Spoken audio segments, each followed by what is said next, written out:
Friends welcome back. तो आज के हम इस वीडियो में करने वाले हैं क्लास 9th एसएस का chapter number 1 rise of British rule in India का नोट्स। ठीक है, चैप्टर नंबर फर्स्ट का नोट्स हम लोग करने वाले हैं।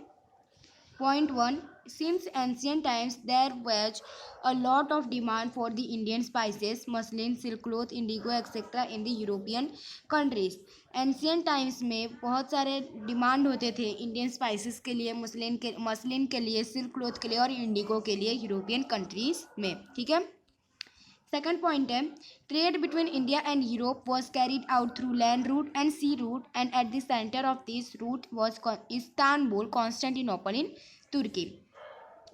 इंडिया और यूरोप के बीच में जो ट्रेड हो रहा था, जो भी ट्रेड हो रहा था वो लैंड रूट और sea route, by the land route and by the sea route से वहाँ पे कैरिड हो रहा था और उसके सेंटर में इस्तांबुल कॉन्स्टेंटिनोपल इन तुर्की में आ रहा था। ठीक है, देन थर्ड पॉइंट है आपका after the conquest of Constantinople in 1453 AD by Turkish Muslim the sea route through Constantinople Istanbul was closed for the Europeans.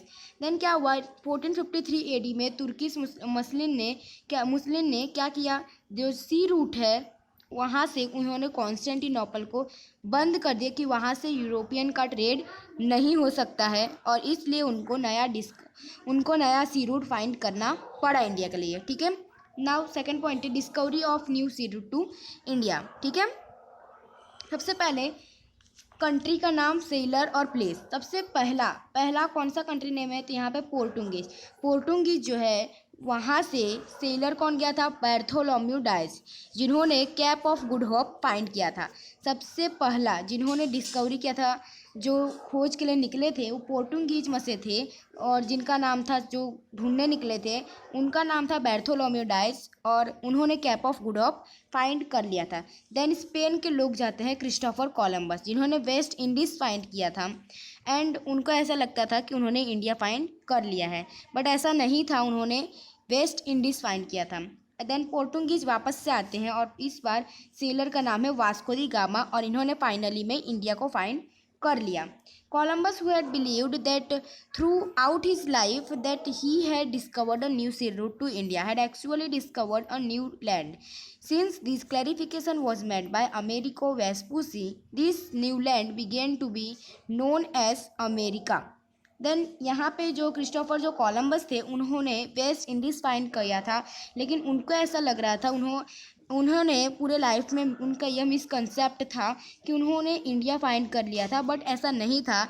इसका क्लैरिफिकेशन देने के लिए यहाँ पे अमेरिको वेस्पुसी आते हैं। उन्होंने बताया कि भाई आपने इंडिया फाइंड नहीं किया है, आपने वेस्ट इंडीज़ फाइंड किया है और तब से उस जगह को नाम दिया जाता है America. Then, the Portuguese sailor Vasco da Gama discovered the sea route to India in 1498 AD. When he reached Calicut in the western coast of India, he was welcomed by the King Jamorin and allowed carry out permission business.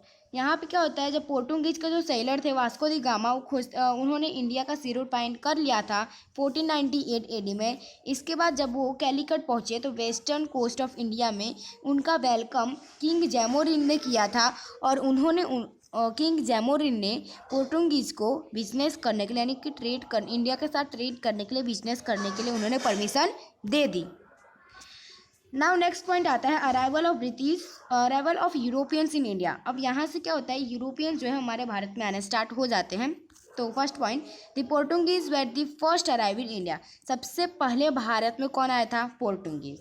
With in a span of 100 years, 100 साल में Portuguese ने अपना control several territories, यानी कुछ territories में अपना control जमा लिया, जैसे दीव, दमन, गोवा, कोचीन और मलाका। ठीक है, इन सब में अपना हक जमा लिया, उस पर वो कंट्रोल करने लगे।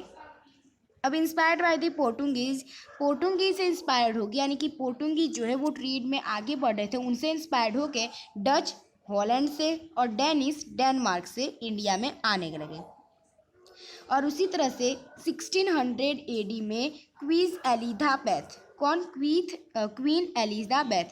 एलिजाबेथ जो है वो इंग्लैंड की रानी है। तो क्वीन एलिजाबेथ ने इंग्लैंड को ऐसा परमिशन दिया कि तुम ईस्ट इंडिया वहाँ पे जाओ और वहाँ से कैरी आउट, यानी कि ट्रेड यानी बिजनेस करना शुरू करो। और फर्स्ट शिप जो है वो किसके लीडरशिप में, कैप्टन विलियम हॉकिंस के लीडरशिप में गई। कहाँ गई, सूरत में सबसे पहले।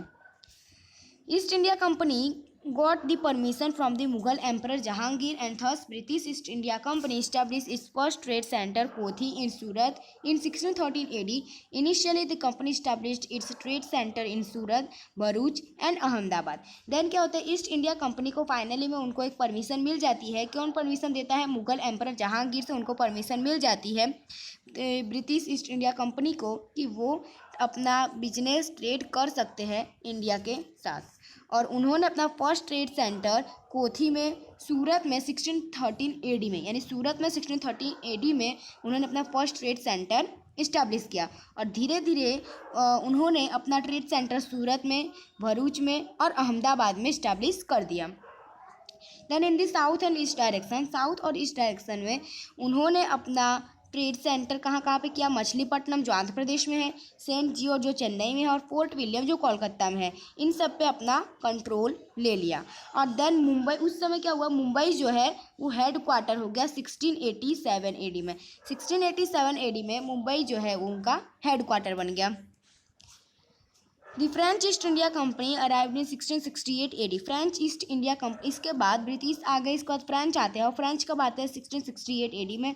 उन्होंने भी अपना ट्रेड सेंटर सेट किया और कहाँ, महे, करईकल, पौंडीचेरी, चंद्रनगर, मछलीपट्टनम एक्सेट्रा। उन्होंने इतनी जगह पे अपना ट्रेड सेंटर इस्टेब्लिश कर दिया। कहाँ कहाँ पे, महे, करईकल, पौंडीचेरी, चंद्रनगर और मछलीपट्टनम में।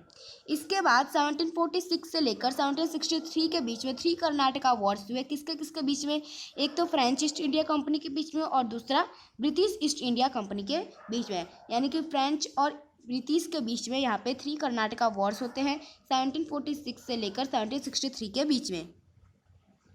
देन अब आता है बैटल ऑफ प्लासी। तो बैटल ऑफ प्लासी में सिराजुद्दौला जो है वो बंगाल पे रूल करते थे, यानी बंगाल के राजा थे Sirajuddaulah. Robert Clive resort to treachery, a conspiracy was planned in order to defeat the nawab, in which nawab commander in chief Mir Jafar and Syed Ami Chand were coaxed to join on the pretext that the Nawab is unnecessarily harassing of the people। अभी यहाँ पे क्या होता है, जो उनके टोली थी, छोटी सी टोली आती है रॉबर्ट क्लाइव की, और वहाँ पे उन्होंने, रॉबर्ट क्लाइव जो है वो एक योजना बनाते हैं जिससे वो नवाब को हरा दे। और उस योजना में उन्होंने ये बताया था कि मीर जाफ़र जो नवाब है, उनके जो चीफ है मीर जाफ़र और सैयद अमी चंद, उसको हम अपने टीम में ज्वाइन कर लेते हैं कमीशन दे के, ठीक है, जिससे जो नवाब है वो हार जाएगा। और उन्होंने लोगों को क्या बताया कि ये जो नवाब है वो अननेसेसरी सबको हैरेसिंग करता है, पीपल को हैरेसिंग करता है, सबको परेशान करता है। अब वॉर वॉज डिक्लेयर्ड, और इसके बाद उन्होंने वॉर डिक्लेयर कर दिया। ग्राउंड के पास एक विलेज था जिसका नाम था प्लासी, इसलिए इस बैटल का नाम हुआ बैटल ऑफ प्लासी। और बैटल ऑफ प्लासी जो है वो 23 जून 1757 में हुआ।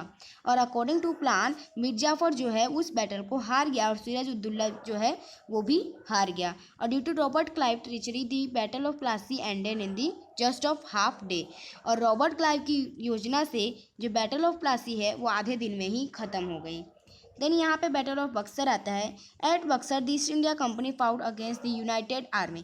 बक्सर के टाइम ईस्ट इंडिया कंपनी जो है वो यूनाइटेड आर्मी के साथ लड़ रही थी 22 अक्टूबर 1764 में, और in which the united army lost, जिसमें क्या होता है यूनाइटेड आर्मी जो है वो हार जाती है और thus the company got the diwani rights. और इससे क्या होता है, ब्रिटिश कंपनी को दीवानी राइट्स मिल जाते हैं। दीवानी राइट्स मतलब उनको टैक्स रेवेन्यू कलेक्ट करने का हक उनको मिल जाता है। और कौन से में, बंगाल, बिहार और उड़ीसा से।